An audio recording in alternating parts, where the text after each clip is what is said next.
एक बार फिर से आपका genius physics and mathematics classes में बहुत बहुत स्वागत है।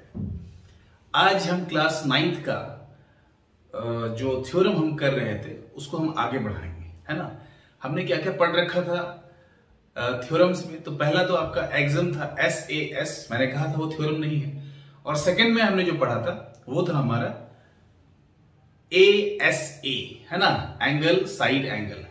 तो आज हम फिर से वहां पे दो थ्योरम हमने करा था, आज हम लोग फिर से दो थ्योरम करेंगे, जिसमें पहला होगा हमारा AAS एंगल एंगल साइड और दूसरा हमारा होगा SSS यानी कि साइड साइड साइड। अब आपको एक बात यहां पे ध्यान में रखनी है कि हम लोगों ने ऑलरेडी SAS और ASA प्रूफ कर दिया है।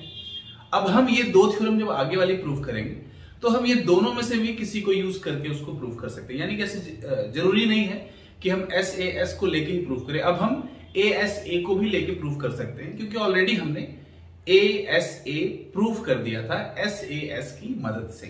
तो अब हम आगे जब हम प्रूफ करेंगे तो ये दोनों में से हम किसी को यूज कर सकते हैं। उसी तरह अगर मैं AS प्रूफ कर दूं तो फिर जब मैं चौथा थ्योरम प्रूफ करूंगा तो वहां मैं AS की भी मदद ले सकता हूं, ठीक है। यानी कि अब चौथे थ्योरम में हम SAS की भी मदद ले सकते हैं, ASA की भी मदद ले सकते हैं और AS की। लेकिन फिलहाल चौथा प्रूफ करने से पहले हमें तीसरा प्रूफ करना होगा। तो चलिए शुरू करते हैं आज की अपनी कक्षा। तो आपको दिख रहा होगा, है ना, इसमें जो है हमारे पास सबसे पहले क्या है AAS। AAS में हम क्या करते हैं, देखिए AAS में हम दो ट्रायंगल लेते हैं, okay, ABC and second one is DEF, है ना। ये दो ट्रायंगल हमारे पास है, एक है ABC और एक है DEF। ये दो ट्रायंगल में गिवन क्या है, तो गिवन है, चूंकि हम क्या प्रूफ कर रहे हैं AAS, तो गिवन है कि ये जो एंगल B है वो एंगल E के इक्वल है ना। एंगल C जो है ये एंगल C ये एंगल F के इक्वल है, ठीक है। तो A तो हो गया। अब S की बात करते हैं, तो S हम बीच वाला नहीं लेंगे, क्योंकि बीच वाला लेंगे तो ये ASA बन जाता है। तो हम मान लेते हैं कि ये साइड, है ना, ये साइड जो है मान लीजिए ये साइड इसके इक्वल है, ठीक है। तो गिवन में क्या लिखेंगे हम, तो गिवन में लिखेंगे गिवन, है ना, क्या गिवन है, गिवन है ABC and DEF are two triangles, है ना, टू ट्रायंगल्स in which क्या क्या इक्वल है, angle B is equals to angle E, angle C is equals to angle F and AC is equals to DF, है ना। ये हमने ले लिया है, ठीक है, ओके। अब देखिए, अगर ये एंगल इसके इक्वल है और ये एंगल इसके इक्वल है तो क्लियर सी बात है कि एंगल सम प्रॉपर्टी से ये जो एंगल है वो इसके इक्वल हो जाएगा, क्योंकि हम जानते हैं कि किसी भी ट्रायंगल में तीनों एंगल का सम 180 डिग्री होता है। तो अगर ये 60 है तो ये भी 60 है, अगर ये 70 है तो ये 70 है। तो ये कितना हो गया, 60 70 130, बचा कितना 50, इसमें कितना बचा 50। तो क्लियर सी बात है कि AB 50 होगा तो DB क्या होगा 50 होगा। तो एंगल सम प्रॉपर्टी से हम देख सकते हैं कि एंगल A और एंगल D भी बराबर हो जाएगा, है ना। तो ये तो खैर गिवन था। हमें टू प्रूफ क्या करना है, टू प्रूफ हमें ये साबित करना है कि triangle ABC congruent triangle DEF, हमें ये साबित करना है, ठीक है। कंस्ट्रक्शन हम यहां पे कुछ भी नहीं करेंगे, डायरेक्ट हम चलते हैं प्रूफ में, है ना।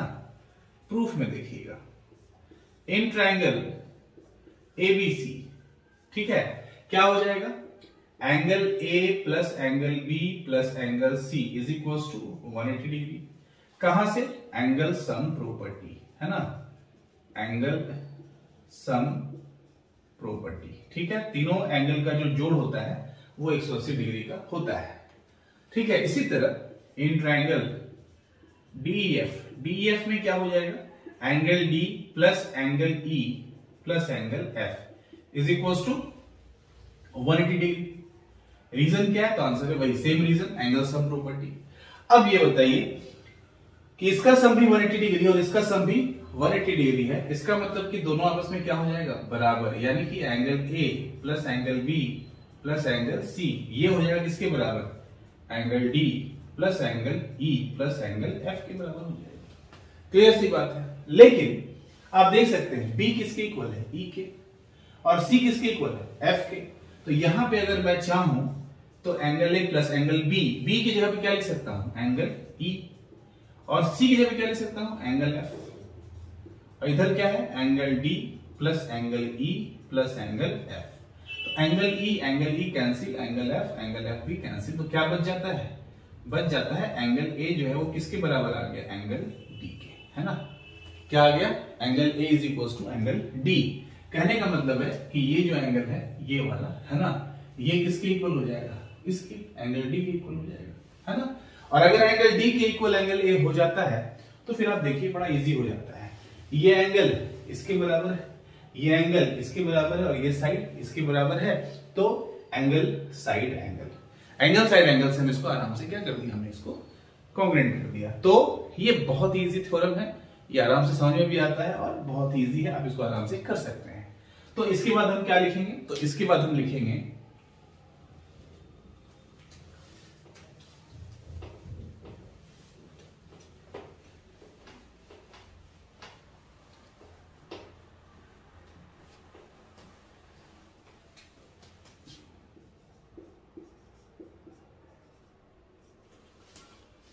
तो इसके बाद हम क्या लिखेंगे, इसके बाद हम लिखेंगे कि इन ट्रायंगल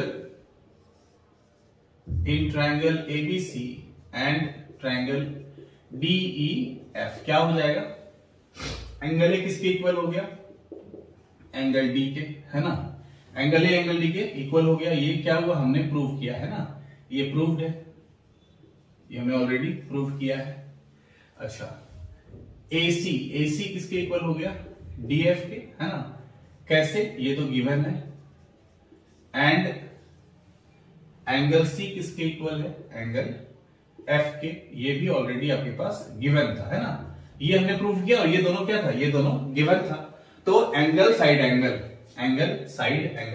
यहां भी आप देख सकते हैं एंगल साइड एंगल, तो क्या हो जाएगा, बाई ASA कॉन्ग्रुएंसी क्राइटेरिया, है ना। ASA से क्या हो जाएगा, ट्रायंगल ABC कॉन्ग्रुएंट हो जाएगा ट्रायंगल DEF, है ना। हो गया ये कॉन्ग्रुएंट, तो ये हो गया हमारा प्रूव्ड या फिर QED, है ना। हम लोग दोनों तरीके से लिखते हैं, QED या फिर प्रूव्ड। तो ये हमने प्रूव कर दिया। एक बार फिर से इसको हम एक डिटेल देखते हैं, इसका क्या किया हमने। चूंकि ये एंगल इसके बराबर था, ये एंगल इसके बराबर था, और ये साइड इसके बराबर था, और हम जानते हैं कि अगर किसी भी ट्रायंगल का दो एंगल किसी दूसरे ट्रायंगल के दो एंगल के बराबर हो तो तीसरा एंगल ऑटोमेटिकली इक्वल हो जाएगा एंगल सम प्रॉपर्टी से। अब क्या हुआ, अगर ये भी एंगल इक्वल हो गया तो इस ट्रायंगल में ये एंगल हो गया इसके इक्वल, ये साइड ऑलरेडी इसके इक्वल था, गिवन था, और ये एंगल भी इसके इक्वल था। तो ASA से ये दोनों ट्रायंगल हमारा कॉन्ग्रुएंट हो जाता है। तो ये था हमारा ऑल अबाउट थ्योरम, क्या था, एंगल साइड। ठीक है, अब हम चलते हैं अपने दूसरे थ्योरम की तरफ, जो कि है हमारा साइड, यानी कि भुजा। ठीक है, तो देखते हैं अपना अगला थ्योरम। तो चलिए हम देखते हैं आज का अपना सेकंड थ्योरम, जो कि है SSS। अब ये SSS थ्योरम क्या है कि SSS में क्या होता है कि अगर एक ट्रायंगल की तीनों भुजा दूसरे ट्रायंगल की तीनों संगत भुजाओं के बराबर हो जाती है, तब ये दोनों ट्रायंगल कॉन्ग्रुएंट हो जाता है। जैसा कि हमने ऑलरेडी पहले पढ़ लिया है, पहला थ्योरम था हमारा SAS, एक्चुअली वो थ्योरम नहीं था, वो एग्जाम था। दूसरा था हमारा ASA, और तीसरा हमने अभी पढ़ा AAS, है ना। तो अब हम इसको प्रूफ करने के लिए ये तीनों में से कोई भी यूज कर सकते हैं। तो सबसे पहले हम देखते हैं इसमें क्या क्या गिवन है। तो गिवन है कि AB जो है वो DE के बराबर है, AC जो है वो DF के बराबर है, और BC जो है वो EF के बराबर है। ठीक है, तो हमें ये सिद्ध करना है कि ये कॉन्ग्रुएंट होगा। तो इसके लिए हम क्या करते हैं, हम एक कंस्ट्रक्शन करते हैं। कंस्ट्रक्शन क्या है हमारा, हम एंगल जो है यहाँ पे FEG, ये हम एंगल ABC के बराबर बना लेते हैं, ड्रॉ कर लेते हैं। ठीक है, फिर से आप सुनिए, ये एंगल हम ड्रॉ करते हैं इस एंगल के बराबर, सच दैट AB जो है वो EG के इक्वल हो जाए, जो कि D से जो लाइन खींची गई है वो EF को इंटरसेक्ट करता हुआ इस लाइन को कहां मिले, G पर मिट कर जाए। ठीक है, फिर से सुनिए, हम इस एंगल को इस एंगल के इस एंगल को इस एंगल के बराबर बना लेते हैं सच दैट ए बी जो होना चाहिए वो ईजी के इक्वल होना चाहिए, और यहां से जो हमने लाइन खींचा है वो डी से खींची गई रेखा जो ईएफ को एच पे इंटरसेक्ट करती है, कहां मिलती है? आगे जी पर मिलती है। तो सबसे पहले हम लिखते हैं गिवन क्या है? तो गिवन है ABC and DEF are two triangles, है ना, टू ट्रायंगल्स इन विच क्या क्या इक्वल है? AB is equals to DE, BC is equals to EF and AC is equals to DF। ये तीनों साइड्स आपस में क्या इक्वल है। इस ट्रायंगल का तीनों साइड दूसरे ट्रायंगल के तीनों कॉरेस्पॉन्डिंग साइड संगत भुजाओं के बराबर है। टू प्रूव हमें सिद्ध क्या करना है? हमें सिद्ध करना है कि ट्रायंगल ABC जो होगा वो कॉन्ग्रुएंट होगा ट्रायंगल DEF के। ठीक है, ये हमें सिद्ध करना है। कंस्ट्रक्शन क्या किया हमने? कंस्ट्रक्शन हमने इसमें कर लिया, ठीक है। वी ड्रॉ एंगल, कौन सा एंगल? FEG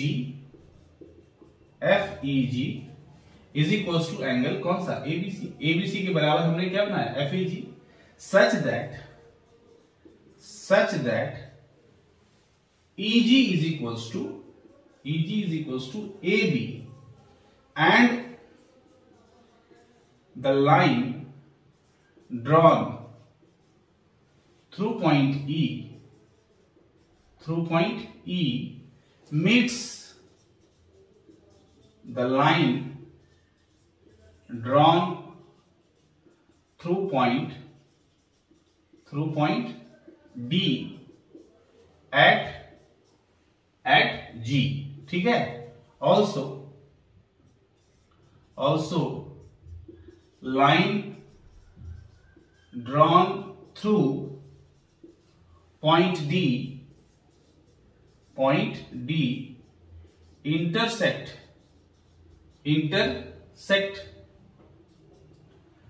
EF, है ना, intersect EF at H। ठीक है, फिर से देखिए हमने क्या लिखा कंस्ट्रक्शन में? We draw angle FEG equals to angle ABC। ये एंगल हमने ड्रॉ किया इस एंगल के बराबर, such that EG is equals to AB, such that ये जो साइड है ये और ये AB साइड क्या है? आपस में बराबर हो गई। द लाइन ड्रॉन, है ना, द लाइन ड्रॉन कहां से? From point E। The line drawn from point E meet the line drawn through point D at G। हमने यहां से जो लाइन ड्रॉ किया है और यहां से ड्रॉ किया, ये कहां पे मिला? G पे, और ये लाइन क्या करता है? EF को H पे इंटरसेक्ट करता है। तो ये हमारा कंस्ट्रक्शन हो गया। अब हम चलते हैं अपने प्रूफ की तरफ, प्रमाण की तरफ, किसको हम लोग कैसे सिद्ध करेंगे। ठीक है, तो चलिए हम देखते हैं इसका प्रूफ।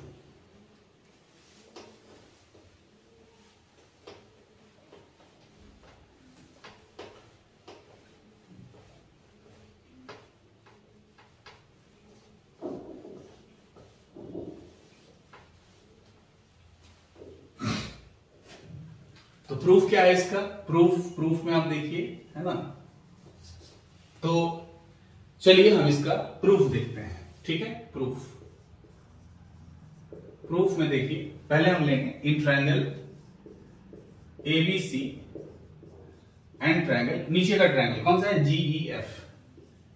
क्या होगा इसमें? एंगल B किसके बराबर है? तो सबसे पहले हम ये देखते हैं AB किसके बराबर है। AB जो है वो किसके बराबर है? GE के। कहां से? तो आंसर है बाई कंस्ट्रक्शन। हमने अभी ये कंस्ट्रक्शन किया था। एंगल B किसके बराबर है? एंगल E के। एंड ये BC किसके बराबर है? EF के। ठीक है, BC is equals to EF। कहां से? तो आंसर है कि ये गिवन है। तो क्या हो गया देखिए, तो SAS, है ना, SAS। तो बाई SAS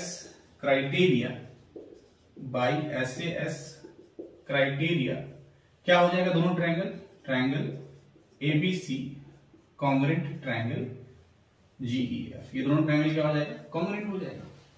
और अगर कॉन्ग्रुएंट हो गया तो क्या होगा? ये पूरा का पूरा एंगल ए किसके बराबर हो जाएगा? देयरफॉर एंगल ए बराबर एंगल जी हो जाएगा। और ये जो AC है ये किसके बराबर हो जाएगा? GF के। And AC is equals to GF। कहां से? तो आंसर है बाई CP CT। ये हमने ऑलरेडी पढ़ा है, corresponding part of congruent triangle. अगर दो ट्रायंगल कॉन्ग्रुएंट हो जाते हैं तो दोनों का कॉरेस्पॉन्डिंग पार्ट्स भी बराबर हो जाएगा, इसलिए एंगल ए बराबर एंगल जी और AC बराबर GF। ठीक है, अब हम यहां से कुछ और भी देखेंगे, तो सबसे पहले आप इसको नोट डाउन कर लें ताकि मैं आगे इसको प्रूव कर सकूं। ठीक है, ओके।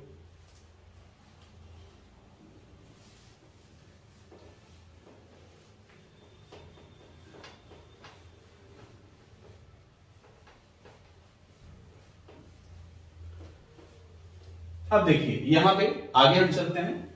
नाउ यहां समझिएगा, है ना। अब देखिए AB किसके बराबर है? EG के। और यही AB किसके बराबर है? DE के। तो DE और GE भी बराबर हो जाएगा। क्या लिखेंगे? Since AB is equals to DE also AB is equals to GE, है ना। ये कहां से था भाई? ये तो गिवन था।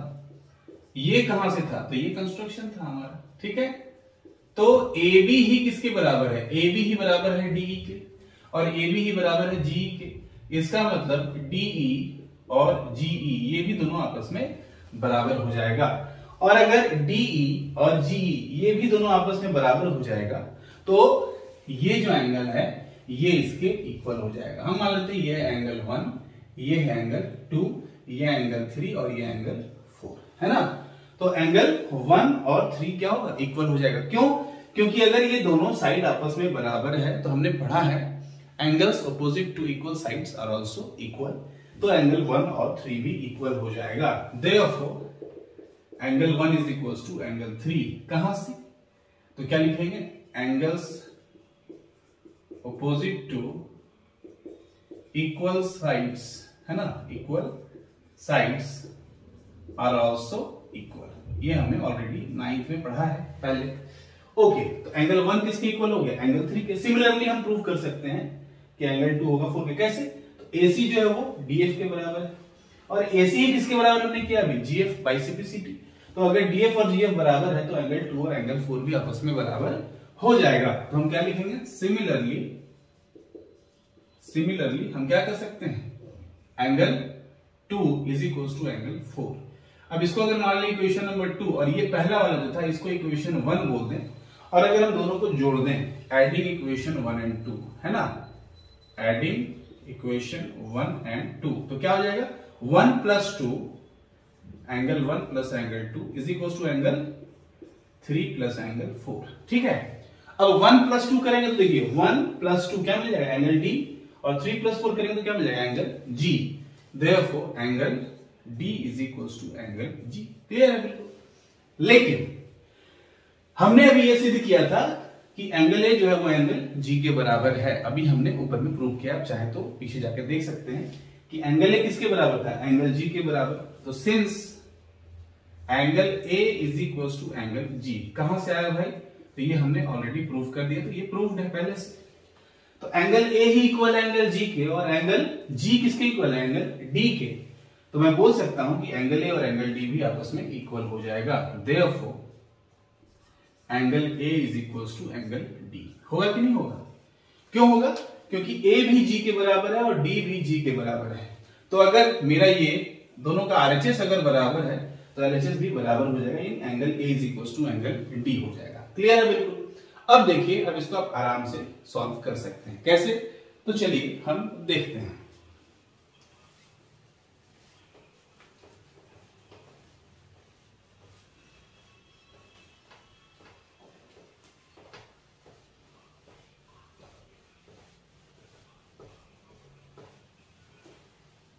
अब देखिए, इन ट्रायंगल ABC, है ना, किस ट्रायंगल में? In triangle ABC and triangle DEF, है ना, DEF में AB किसके इक्वल है? AB is equal to DE, AC किसके इक्वल है, AC is equal to DF। कहां से आए ये दोनों, तो ये दोनों गिवन था पहले से, है ना, क्वेश्चन में गिवन है। और हमने क्या प्रूफ कर दिया कि एंगल ए जो है वो एंगल D के बराबर है। Angle A is equal to angle D। कहां से आया, तो आंसर ये प्रूव्ड है, हमने ये प्रूफ किया अभी। तो बाई SAS है ना, तो क्या लिखेंगे, देयरफॉर बाई SAS क्राइटेरिया, है ना, क्या हो जाएगा, triangle ABC congruent triangle DEF हो गया हमारा सिद्ध। फिर से देखिए, ये साइड इस साइड के इक्वल है, ये पहले से गिवन था। ये साइड इस साइड के इक्वल है, ये भी पहले से गिवन था। और अभी हमने प्रूफ किया ये एंगल ए एंगल डी के बराबर है। कैसे, तो एंगल ए ऑलरेडी हमने प्रूफ किया एंगल जी के बराबर है, और एंगल जी हमने प्रूफ किया एंगल डी के बराबर है। इसका मतलब एंगल ए भी एंगल डी के बराबर हो गया, इसलिए भुजा कोण भुजा, साइड एंगल साइड। तो ऐसे ऐसे ये दोनों ट्रायंगल क्या हो गया हमारा, कॉन्ग्रेंट। तो ये हो गया प्रूफ। तो यहां फिर से हम QED भी लिख सकते हैं, और आपको मन नहीं है तो आप सिंपली प्रूफ भी लिख सकते हैं। ठीक है, QED क्या था, क्वाड इराट डेमोन्स्ट्रेंडम। ठीक है, तो ये हमने आज पढ़ा दो थ्योरम। पहला क्या था, पहला तो हमने ऑलरेडी SAS पढ़ लिया था, वो एग्जाम था। दूसरा ASA, तीसरा हमने आज पढ़ा AAS, और चौथा हमने पढ़ा SSS, भुजा भुजा भुजा। ठीक है, तो आशा करता हूं कि आपको अच्छे समझ में आ गया होगा, और अगर वीडियो अच्छा लगा हो तो लाइक करें और चैनल को सब्सक्राइब करें। ठीक है, तब तक के लिए जय हिंद जय भारत।